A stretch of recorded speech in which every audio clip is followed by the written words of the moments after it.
యేసుక్రీస్తు నామములో మీ అందరికీ వందనాలంటే రోమాపత్రిక 4వ అధ్యాయము 20 మరియు 21 వచనములు. రోమాపత్రిక 4వ అధ్యాయము 20 వచనము. అవిశ్వాసము వలన దేవుని వాగ్దానమును గూర్చి సందేహింపక దేవుని మహిమపరచి ఆయన వాగ్దానము చేసిన దానిని నెరవేర్చుటకు సమర్థుడని రూఢిగా విశ్వసించి విశ్వాసము వలన బలము నొందెను. ఇక్కడ మనం చూసినట్లయితే అబ్రహాం గురించి అపోస్తలుడు పౌలు గారు రాస్తున్నారు.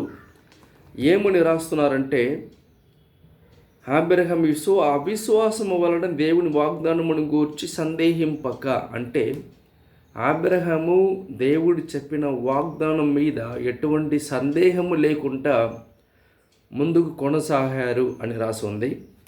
తర్వాత దేవుని మహిమపరచి ఆయన వాగ్దానము చేసిన దానిని నెరవేర్చుటకు సమర్థుడు అని రూఢిగా విశ్వసించి విశ్వాసము వలన బలము నొందెను అని రాసి ఉంది.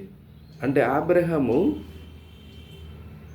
దేవుడు చేసిన వాగ్దానము చేసిన దానిని నెరవేర్చుటకు సమర్థుడు. అంటే రెండుసార్లు ఈ వాక్యం నేను ఇప్పుడు చదివాను. ఎందుకంటే అబ్రహాము చూసినట్లయితే 100 సంవత్సరము అవుతుంది.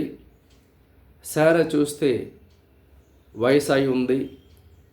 ఇద్దరు వయసును మనం చూసినట్లయితే ఒక పిల్ల పుట్టుతారా అని అడుగుతున్నట్లయితే మీకు నాకు తెలిసిన సమాధానమే, పిల్లలు పుట్టడానికి ఎటువంటి సాధ్యము లేనటువంటి పరిస్థితిలో వారు ఉన్నారు. ఇక్కడ మనం చూసినట్లయితే విశ్వాసం అంటే ఏంటి అనేది మనం నేర్చుకుందామండి.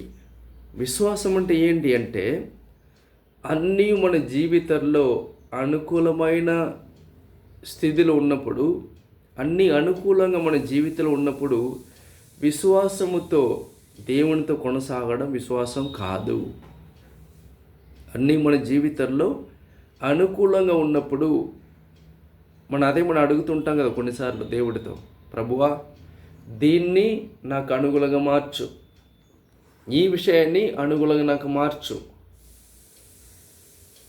అనుకూలంగా ఉన్నట్లయితే నేను నిన్ను వెంబడిస్తాను, నీ మార్గములు నడిచి వెళ్తాను, నీ చిత్తానుసారంగా నేను కొనసాగుతాను అని చెప్పేసి కొన్నిసార్లు మనం ప్రార్థించడము అనేది అలవాటుగా మారింది. అయితే ఇక్కడ అబ్రహాము శారా చూసినట్లయితే, అబ్రహాము శారా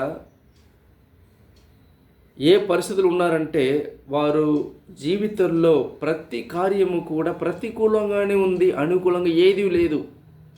అబ్రహాంకి అయితే వయసు అయింది, శారాకు వయసు అయింది, దేవుడు వాక్కు ఇచ్చాడు. వారు సొంత జనములతో, అంటే సొంత ఊరిలో కూడా లేరు, బయట ఉన్నారు.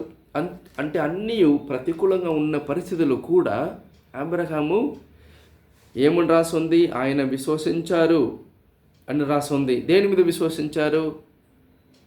ఆయన శరీరం మీద ఆయన విశ్వాసం లేదు, శారా మీద విశ్వాసం లేదు.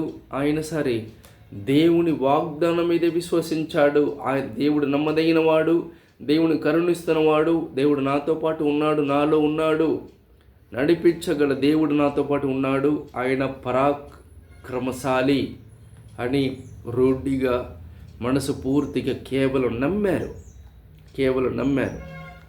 కాబట్టి ఇక్కడ మనం చూసినట్లయితే మనము అన్ని అనుకూలమైన పరిస్థితులు ఉన్నప్పుడు మన విశ్వాసం ఉంచి దేవుడితో కొనసాగుతున్నామా, లేదా ప్రతికూలమైన పరిస్థితులు ఉన్నప్పుడు కూడా మన దేవుణ్ణి వెంబడిస్తున్నామా, విశ్వాసంలో ఎదుగుతున్నామా అనేది పెద్ద సమస్యగా ప్రతి విశ్వాస జీవితంలో ఉంది. ఆ ప్రశ్నని నేను మీకు మీ ముందు పెడుతున్నాను. ఏంటి అంటే, అనుకూలంగా కాకపోయినా సరే, అన్ని ప్రతికూలంగా ఉన్నా సరే, ప్రభువా నేను నిన్ను వెంబడిస్తాను, ఎందుకంటే నువ్వు మారని దేవుడు, నన్ను పిలిచినవాడు, నన్ను ఏర్పరచుకునినవాడు, నాతో ఉన్నవాడు అని విశ్వసించి ముందు కొనసాగుతున్నప్పుడు ఎటువంటి శ్రమలు వచ్చినా, ఎటువంటి బాధలు వచ్చినా అన్నిటిని మించి ఆయన కేవలం వాక్కు మీద, వాగ్దానము మీద విశ్వాసం ఉంచి కొనసాగుతున్నప్పుడు దానిని దేవుడు చూసి చాలా మెచ్చుకుంటున్నారు. దేవుడు దాన్ని చూసి నువ్వే విశ్వాస వీరుడు అని చెప్పేసి దేవుడు చెప్పడానికి ఉన్నారు. కాబట్టి అబ్రహాము సారా జీవించినట్టు మనము కూడా పరిస్థితి అనుకూలంగా ఉండకపోయినా సరే, ప్రతికూలంగా ఉన్న సరే, ఆయన వాక్యాన్ని ఉన్నది ఉన్నట్టు ఎంచుకొని, ఉన్నది ఉన్నట్టు తీసుకొని, విశ్వసించి ఆయన మీద ఆధారపడి ముందు కొనసాగాలి అని నేను మీతో చెప్తున్నాను.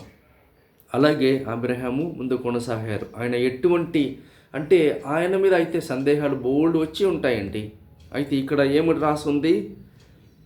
అవిశ్వాసం వలన దేవుని వాగ్దానమును గూర్చి సందేహింపక, అస్సలు అబ్రహాము దేవుని వాక్కు మీద సందేహమే లేకుండా రూఢిగా ఆయన విశ్వసించి ముందు కొనసాగి, ఆయన ఇప్పుడు విశ్వాస తండ్రిగా ఆయన ఉంటే, విశ్వాసం అంటే ఏంటి అనేది మనకు నేర్పించిన వారుగా అబ్రహాం ఉన్నారు. కాబట్టి మీ జీవితంలో అన్నీ అనుకూలంగా ఉంటేనే అని మీరు చెప్పకుండా, ప్రభువా ప్రతికూలంగా ఉన్నా సరే, అనుకూలంగా లేకపోయినా సరే నేను నిన్ను వెంపడిస్తాను అని చెప్పి విశ్వాసంతో వెంపడిస్తున్నప్పుడు దేవుడు మిమ్మల్ని చూసి మెచ్చుకుంటున్న వాడిగా ఉన్నారు. కాబట్టి ఇదే విశ్వాసము అంటే. ఈ విశ్వాసంతో మనం ముందు కొనసాగుతూ ఉంటాము. దేవుని గొప్ప కార్యాలను మీరు నీ జీవితంలో బహుగా చూడగలుగుతారు. ఆమేన్.